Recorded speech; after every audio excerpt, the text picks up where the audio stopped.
सबसे पहले हम सी प्लस प्लस में बेसिक कंसेप्ट से शुरू करते हैं। तो जैसे कि सी प्लस ऊप में जो ऑब्जेक्ट है वो एक क्लास के हम बनाते हैं। सबसे पहले मैं आईओस्ट्रीम लिख लेता हूँ, फिर यूजिंग नेम स्पेस std। उसके बाद मैं एक मैन भी बना देता हूँ बाद में यूज़ करने के लिए। तो यहाँ पे हम आते हैं, सबसे पहले हम यहाँ पे एक सिंपल क्लास बनाते हैं स्टूडेंट की। ठीक है, तो स्टूडेंट में दो चीज़ें होती है, क्लास में दो चीज़ें होती है। एक हमारे पास डेटा मेंबर्स होते हैं और दूसरे हमारे पास मेंबर फंक्शंस होते हैं। तो डेटा मेंबर स्टूडेंट के लिए मैं लेट्स सपोज मैं एक इंटीजर बनाता हूँ रोल नंबर का, और एक स्ट्रिंग बनाता हूँ नेम का। ठीक है, मेंबर फंक्शंस को बाद में देखेंगे, सबसे पहले हम ये बना देते हैं। अच्छा, यहाँ पे हम शुरू में एक पब्लिक कीवर्ड लिख लेंगे। ये क्या होते हैं, किस तरह होते हैं, बाद में इसको पढ़ेंगे। लेकिन सबसे पहले बस ये पब्लिक कीवर्ड हमने यहाँ पे लिख लिया। अब जब ये मैंने ऑब्जेक्ट बना दिया, यानी जब हम स्टूडेंट का ऑब्जेक्ट बनाएंगे तो हमारे पास मेमोरी में ये दो वेरिएबल्स उस ऑब्जेक्ट के अंदर बन जाएंगे। ठीक है, तो यहाँ पे मैं अगर स्टूडेंट S1 कर लेता हूँ, तो S1 जब मैं ये लाइन एग्जीक्यूट करता हूँ तो इसका मतलब ये होता है कि मैं स्टूडेंट का एक ऑब्जेक्ट बना रहा होता हूँ। ठीक है, स्टूडेंट यहाँ पे ये ऑब्जेक्ट नेम है S1, और ये जो चीज़ है ये क्लास नेम जो है ना ये रिप्रेजेंट करता है।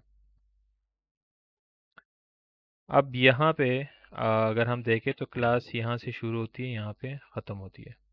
ठीक है, तो यानी ये इसकी बाउंड्री है, और इसके अंदर हमारे पास यहाँ पे अभी फ़िलहाल दो डेटा मेंबर्स हैं। तो जैसी ये लाइन नंबर 16 यानी ये लाइन हम एग्जीक्यूट करेंगे, तो एक मेमोरी में हमारे पास अ, तो एक मेमोरी लोकेशन पे एक ऑब्जेक्ट बन जाएगा, और उस वहाँ पे उस ऑब्जेक्ट के अंदर हमारे पास एक इंटीजर और एक स्ट्रिंग वेरिएबल पड़े होंगे। ठीक है, तो यहाँ से मैं ये कर सकता हूँ कि S1 डॉट करके मैं नेम लेट्स सपोज मैं लिखता हूँ अली, और S1 डॉट रोल नंबर इसको मैं कर लेता हूँ 20। ठीक है, तो इसको मैं सिंपल यूज़ कर सकता हूँ जिस तरह सी आउट करते हैं। मैं यहाँ पे लिख लेता हूँ नेम, तो S1 डॉट नेम।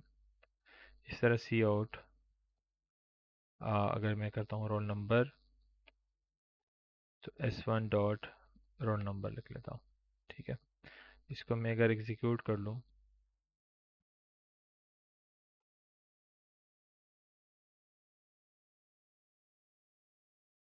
यहाँ पे नेम रोल नंबर आ गया। इसको थोड़ा सा हम फॉर्मेटिंग कर लेते हैं।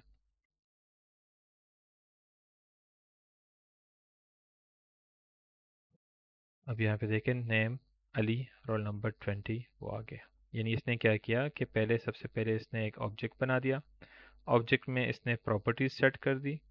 ठीक है, और फिर उसके बाद रोल नंबर में भी वो प्रॉपर्टीज़, ये दोनों प्रॉपर्टीज सेट कर ली। फिर उसके बाद हम क्या कर रहे हैं, प्रॉपर्टी यहाँ से रीड कर रहे हैं, यानी इस S1 से हम नेम ले रहे हैं।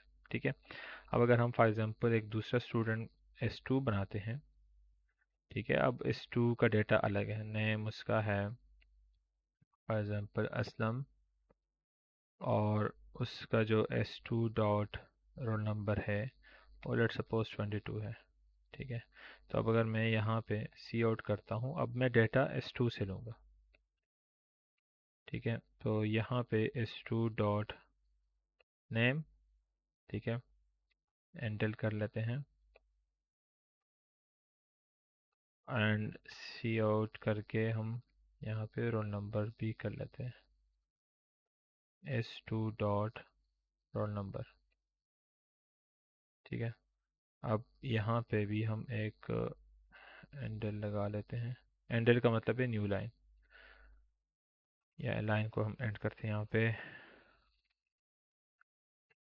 अब यहाँ पे देखें तो जो हमारे पास ये है, ये पहले ऑब्जेक्ट से डाटा आ रहा है, और ये जो है ये दूसरे ऑब्जेक्ट से डाटा आ रहा है। ठीक है, तो इस पर आप थोड़ा सा प्रैक्टिस कर लें, और फिर हम दूसरे प्रोग्राम में जाते हैं।